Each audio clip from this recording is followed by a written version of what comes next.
So if you love both hip-hop and comics like me, then you're going to love my new ongoing series where I discuss the intersection of geek and hip-hop through the last 50 years. Many rappers already get their names from comic book related things, and there's many crossovers including video games, toys, cartoons, as well as samples of geek themes and, of course, comic books. So I had to start this one off right.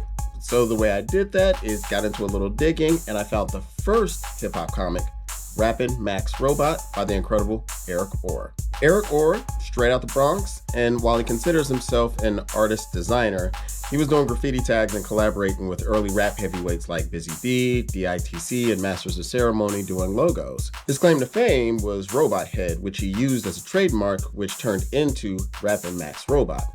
The first issue of Rappin' Max appeared in summer 1986 and is written almost entirely in rhyme. It was not too much of a true narrative, just Rappin' Max with his boombox, riding the train, getting into a battle. Only 4 issues were created with about 500 or so in circulation, and the book was completely DIY and not attached to any publisher, so there's profanity, there's even some references to other IP like GoBots, Transformers, and even the X-Men. And I don't know about you, but this is one of the greatest covers I've ever seen. I literally haven't been able to stop looking at it. It might end up on an iron-on a t-shirt. About 30 years after its initial publishing, original issues and art were gathered from Eric for a special collection currently held at Cornell University alongside other hip-hop collections from Crazy Legs, Grandmaster Caz, and many others. Graffiti is one of the original foundational elements of hip-hop, so it's only right that someone responsible for the early art in that space created the first hip-hop comic. So, peace to Eric Orr, who's still creating. Peace to depthoffieldmagazine.com, as well as Fame Academy NY on YouTube for the research materials I pulled for this. And of course, peace to hip-hop, the geeks, and blurs who love it. Welcome back to the intersection of hip-hop and geek, where I look at how these two have crossed paths over the entirety of hip-hop culture. Next up, it's De La Soul. Back when album art was a much bigger deal, every artist tried to up their game with unique art, especially with vinyl releases since it was such a big canvas. De La Soul put a comic in their first and second albums as part of the inside album art. On the first album, 3 Feet High and Rising, the comic was a fictionalized version of the group's introduction, coming from Mars and creating the album. On De La Soul is Dead, the comic is actually the skits that are contained on the album, but drawn out for you to follow along with reference to old school read-along books. You'll hear a ding to go ahead to the next panel. There's actually another rap comic that does this as well, to a much greater effect that I'll be going over very soon. Lastly, there's an episode of Teen Titans Go that De La Soul did a guest appearance on called Don't Press Play. All 3 members performed their own voices on a heavy De La Soul Easter egg episode. 3 Feet High and Rising, Balloon Mind State, AOI Bionics, and many other references come up during the course of the episode where they battle a monster that won't compromise with them to release their music after stealing it. If you know, you know. Much love to De La Soul, rest in peace to Trugoy the Dove, peace to hip-hop, blurs, and the geeks who love it. Welcome back to the intersection of hip-hop and geek. I'm Brilliance Proper. In 1994, Marvel Comics teamed up with the rap world in a major way. 2 rap-centered comics entered the world, and today we discuss the first of those, Break the Chain, a collaboration with KRS-One. KRS-One is a founding member and primary voice of Boogie Down Productions, and he was doing that before he went solo in 1993. Break the Chain is a highly ambitious book that I'm honestly surprised nobody has tried to replicate. In it, Chris plays Big Joe Crash, a neighborhood rapper who does his best to educate the kids through music, playing off of his real-life moniker, The Teacher. A couple of things stand out about this book. First, it's a read-along book that comes packaged with a tape that has the entire book read and acted out for you. If you only had the tape itself, yes, you'd be missing out on the visuals, but it plays out like a full production with ambient sounds that add to the environment. It feels like it's happening right outside as you're listening. And normally with these types of books, you would hear a chime of some sort at the end of each page to turn it, but in true hip-hop fashion, you hear Chris yelling "word" each and every time instead. Next, there are 3 songs included in the story and tape. Full-blown production where Chris raps his Big Joe Crash and teaches the kids about self-respect, pro-blackness, and breaking the cycle of ignorance. Again, these aren't just like little 1-minute songs or snippets. These are 3 full new songs throughout the book with the lyrics drawn out on the page. You can tell Chris was extremely happy to do this, and outside of no cursing, these are tried and true KRS-One songs that are way more pro-black than I would have expected from Marvel in 1993. They discuss racism, Africa, and a host of other subjects that would have the current right-wing groups yelling that Marvel has gone ultra-woke. Lastly, a full animated music video was created for the song Break the Chain that absolutely used to play on TV. You can find videos of the full book being read, as well as the Break the Chain video on YouTube, and interviews with Chris discussing the making of this book and plans for more issues, even though they only released this single one. If I had my way, there'd be a whole bunch of these rap-along type books in the world, but I don't know, maybe this can jumpstart something in the zeitgeist and, somebody take the idea. But next time we're going to discuss another Marvel rap book, and this time the results are mixed at best. Peace to hip-hop, the Blurs, and geeks who love it. Welcome back to the intersection of hip-hop and geek. I'm Brilliance Proper, and on this edition, we bring you Onyx's Fight from Marvel Comics. Released in 1995 after the success of their first album featuring Slam, and months before their second album, Onyx's comic Fight is everything you would expect from the group in 1995. The book takes place in 1999 in a post-apocalyptic New York because every rapper thought the world was going to end by the year 2000. What I do find interesting about that is that their version of New York looks like Mad Max, to which I'm wondering where all the sand came from, especially just 4 years later. Onyx are still a rap group in the book, but end up in a situation with bounty hunters and lots and lots and lots of weapons. Like, so many weapons. It's like a lot. It's Matrix level. And from there, it's just almost non-stop violence and unaliving. And I have to think that the Marvel Music imprint had different rules than the main books, because the Comics Code Authority label isn't anywhere near this, but instead there's a mature readers tag in the back cover. And there's so much cursing, including the use of the N-word, like a lot, like more than I expected from a book under Marvel, really at any time. There's also a lot of that phonetic spelling that Onyx and a lot of rappers were doing around that time. And listen, I haven't gone into a lot of the details on this one because there's barely a story. People show up and there's violence. Onyx goes to find them to commit violence. There are white women because, of course, bad guys get knocked off and aliens show up. And somehow, after hiding out for an indeterminate amount of time and everyone going bald-headed, the aliens are defeated with real hip-hop. And I'm not joking about that part. It's every 90s backpacker's wet dream in comic form that aliens are defeated with real hip-hop. And as a former backpacker, I'm not happy about that part. I'm not too proud. You can find copies of the book online to read, and if you want a good, unironic laugh, please check it out for the history at the very least. And as an aside, towards the back of the book, you'll see an ad for other Marvel music books that were supposed to drop. Books were commissioned for not only KRS-One and Onyx, but Dr. Dre, Snoop, Public Enemy, House of Pain, and forgotten group Flatliners. Only Chris and Onyx's books were released, but interviews given by artists confirmed that the Dre and Snoop books were started and then shelved, more than likely due to some of the financial issues with Marvel that they were experiencing back in the 90s. So for those thinking that Gangsta and Geek don't have any overlap, show them not only this issue, but also that back page to let them know that we're all kind of in this together when it comes to hip-hop. There's a big umbrella for all of us. Peace to hip-hop, the Blurs, and geeks who love it. Welcome back to the intersection of hip-hop and geek, and today we pay tribute to arguably the king of hip-hop geeks, the late great MF Doom. MF Doom was born Daniel Dumoulin and was originally a member of the rap trio KMD under the name Zev Love X, along with his late brother Sub Rock and Onyx the Birthstone Kid. After the controversy surrounding their second album's cover art and Sub Rock's death, KMD was dropped from their record label and Zev took a sabbatical from the music industry. He re-emerged as MF Doom, a play on his last name Dumoulin, taking inspiration from Dr. Doom, the villain from Marvel Comics. As Doom, he initially didn't start out wearing the iconic gladiator mask that became his trademark, instead showing up at shows in stocking masks and a version of the actual Dr. Doom mask in his video for Deadbit, amongst others. His first two album covers were drawn like comic art, the first being a direct trace of a Dr. Doom still from the Fantastic Four TV show. Doom released projects under different names, all inspired by some form of geekery, most notably Victor Vaughn, again after Dr. Doom's real name from the comics, along with Metal Fingers and King Ghidorah, based on the Japanese kaiju. Doom also had an ongoing relationship with Adult Swim, the after-hours Cartoon Network block where he voiced characters on Aqua Teen Hunger Force and Perfect Hair Forever.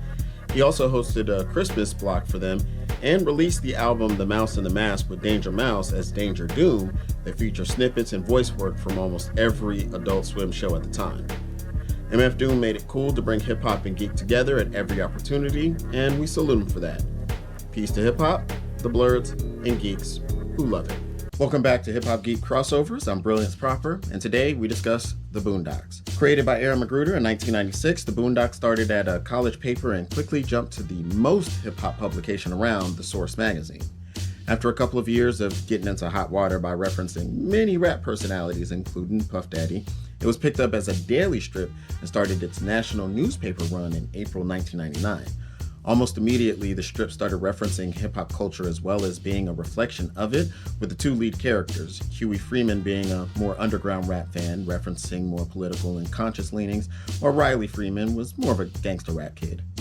They regularly made references to the current rap events, including Ghostface albums, Boogie Down Productions, and many references to Public Enemy. The first two Treasury collections were named A Right to Be Hostile after the opening lines from Prophets of Rage, and Public Enemy Number 2, a reference to the song Public Enemy Number 1. The character Caesar, who's missing from the cartoon, was introduced to the comic wearing a Mos Def t-shirt. I don't know how much more hip-hop you can get than that. And speaking of the cartoon, once the Boondocks made it to Adult Swim, it became even more intertwined with hip-hop culture. The theme song for each episode is a track by rapper Asheru. Music from the Let's Nab Oprah episode was largely supplied by the Mad Villainy album, and two recurring characters are the rappers Gangstalicious and Thugnificent, with Gangstalicious even being played by Mos Def. Many rappers would provide guest voices over the years for the show, including Ghostface Killah, Busta Rhymes, Snoop Dogg, Exhibit, Fat Man Scoop, Lil Wayne, and CeeLo Green.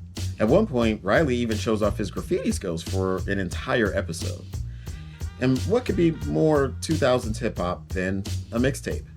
The Boondocks released a mixtape series called The Hip Hop Doctrine, one for each of the first 3 seasons of the show. The second one being a double album featuring Little Brother, Cormega, Skyzoo, Blue, Tanya Morgan, and many, many others. With its anime and graffiti-inspired style, The Boondocks lives on as the epitome of hip-hop geek. Peace to hip-hop, the Blurs, and geeks who love it. Welcome back to Hip Hop Geek Crossovers. I'm Brilliance Proper, and today I asked, did you know that these rapper names were geek-inspired? First, there's the one we all know and love, MF Doom, inspired by Dr. Doom, the Marvel Comics villain. Next up, Method Man, who goes by the alias Johnny Blaze, the real name of Ghost Rider. Big Pun, aka Big Punisher, was inspired by The Punisher. DJ Clark Kent, obviously Superman. And David Banner uses the Hulk's real identity from the TV show instead of Bruce Banner from the comics.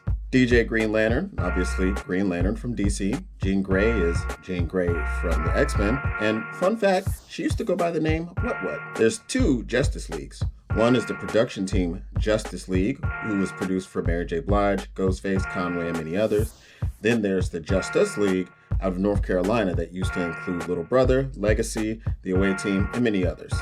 There's the Executioners, also known as the X-Men, who include Mr. Sinister, inspired by the villain, Mr. Sinister. Lastly, we've got Snoop Dogg, who took his name from Snoopy of Peanuts fame, and Waka Flocka Flame, who took his name from the catchphrase Waka Waka Waka by Fozzie Bear of the Muppets.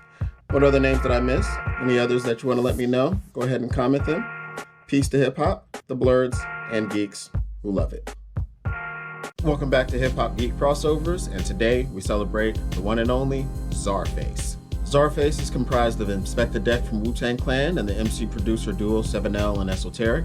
After connecting on a few songs in the 2000s, they officially became a trio with the 2013 self-titled album, followed up in 2015 by Every Hero Needs a Villain.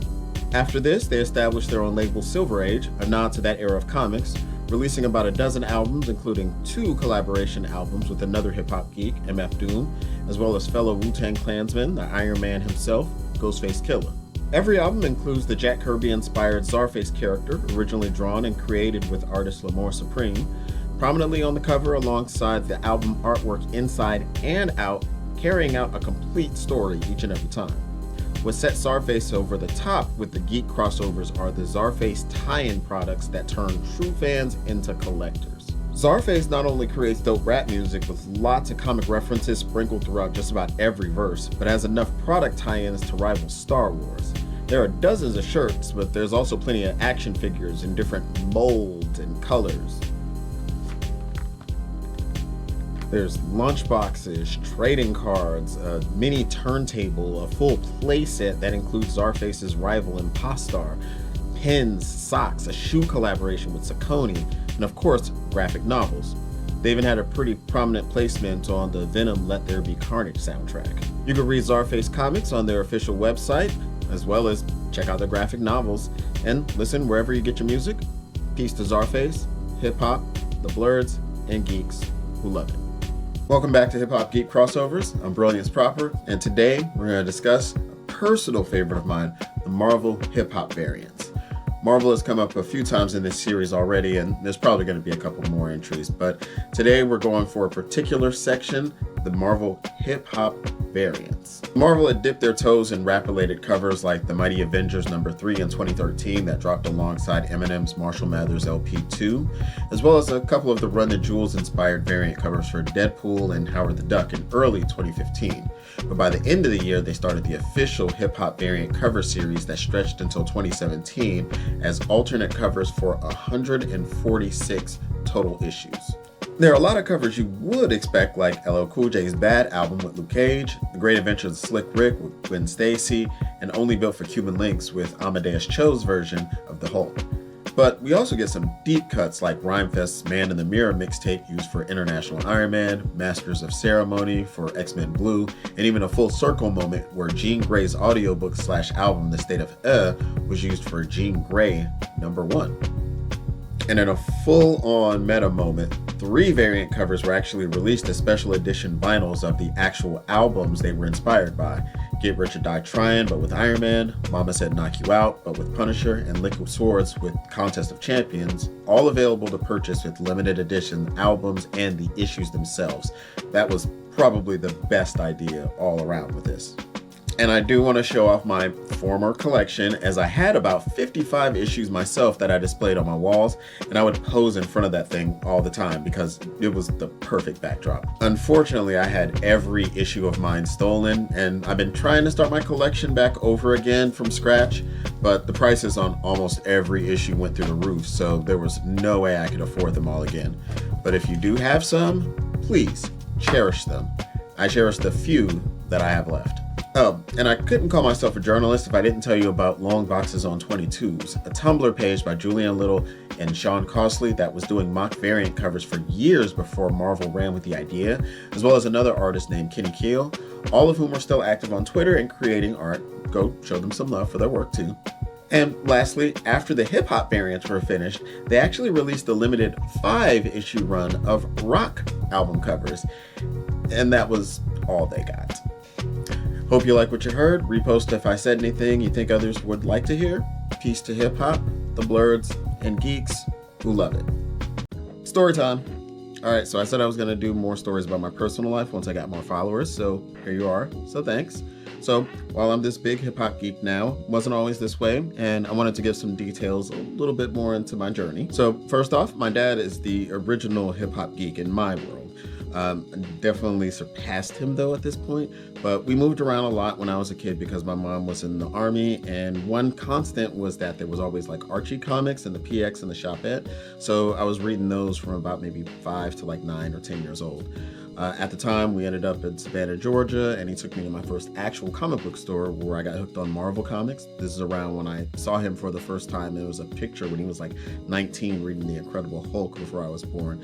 Not sure why he introduced me so late to comics, but I digress. So I was big into comics up until about 1996 when we moved to Germany, and my dad didn't tell me, but he was about to test me. He bought a few comic books, but also grabbed my first issue of The Source magazine with Ice-T on the cover. And I jumped at The Source because I knew of it and I'd already begun my journey into hip hop, but now it was all about to come together. And when I grabbed it, my dad said, well, now I know what I'll be getting instead, and stopped buying me comics entirely. But now I always had The Source, Vibe, XXL, and every other black magazine that was out at the time. However, I never truly stopped liking comics. I got my first job at like 15 and I still didn't buy comics regularly. What I would do is I would go into the bookstore, read some issues to catch up on storylines, and I would buy Wizard magazine every month for the next few years so I wasn't fully behind on all the storylines. After I graduated high school, I still wasn't fully back into the geek life, but a couple of years later, something pulled me back in. A jacket. Specifically, this Ninja Turtles jacket that I saw at Hot Topic. I thought it was dope, but I passed on getting it because I was legit concerned about how it would look, and even though I still loved and watched the Ninja Turtles at the time.